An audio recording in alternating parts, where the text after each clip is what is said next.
గుమ్మాలు సరిగా లేకపోతే పదవి రావటమో పదవి పోవటమో చూస్తున్నాడు. ఈ మధ్యకాలంలో కేసీఆర్ సెక్రటరియట్ మారంగా రేవంత్ రెడ్డి వచ్చి పశ్చిమ తీరం పెట్టుకోవడం కూడా జరుగుతుంది.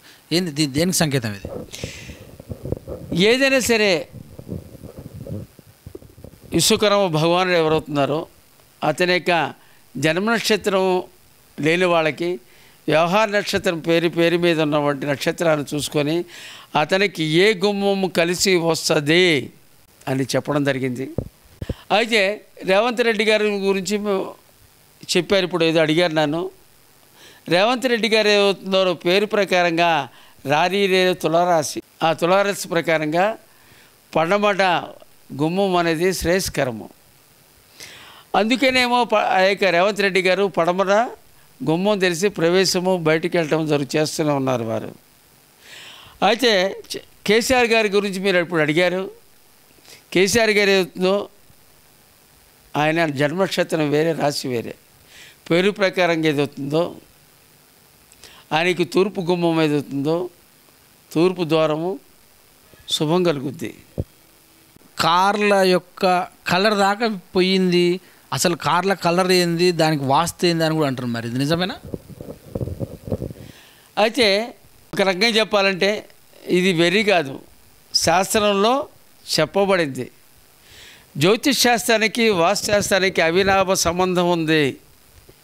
జ్యోతిష్ శాస్త్రం తెలిసినవాడు వాస్తుశాస్త్రం లేదనకూడదు, వాస్తుశాస్త్రం చేసిన వాడు జ్యోతిష్ శాస్త్రం లేదని పుట్టుకాయించొద్దు.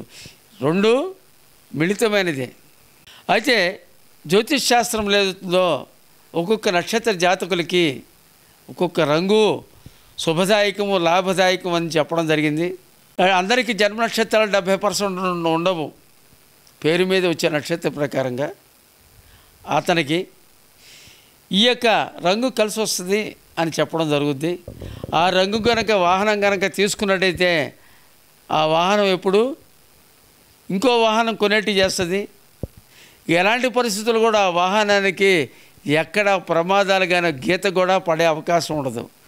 అలా ఆ విధంగా ఈ యొక్క రంగుల శాస్త్రం చెప్పడం జరిగింది.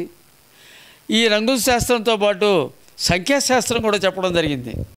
ఈ సంఖ్యాశాస్త్రం ఏదవుతుందో లక్షలు పెట్టి కొంటారు. ఎందుకంటే ఒక సంఖ్య, ఒక నెంబరు ఒకరికి కలిసి వస్తుంది, అభివృద్ధి చేస్తుంది, బహు ఉన్నత స్థానానికి తీసుకెళ్తుంది. రామారావు గారు ఎప్పుడు ఆయన వాడే వాహనాలు ఎన్టీ రామారావు గారు, దివంగతుడైన ఎన్టీ రామారావు గారు 9 నెంబర్ వాడేవారు వారు. ఆయన ఈరోజు కూడా చెప్పుకుంటారు.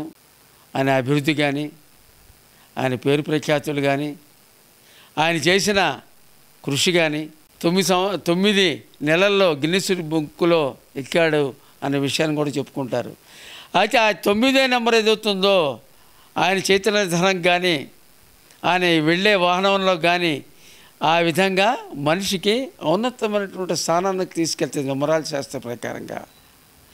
ఈ రంగులు ఏమవుతున్నాయో ఇంటి గృహంలో కూడా వాస్తుశాస్త్ర ప్రకారంగా బీరో కానీ, ఫ్రిడ్జ్ కానీ, ఇంట్లో వాడుకునే వస్తువులు కానీ ఏ యజమానికి ఎలాంటి రంగులు శుభదాయకమో అలాంటి వస్తువులు కనుక కొనిపెట్టుకోవడం చాలా మంచిది. రంగులు ఓ రకంగా చెప్పంటే వెర్రి కాదు, ఈ శాస్త్రంలో ఖచ్చితంగా చెప్పారు. ఆ శాస్త్రం మనకు లేదు అని అనొద్దు, మనకు తెలియదు కాబట్టి లేదు అనొద్దు.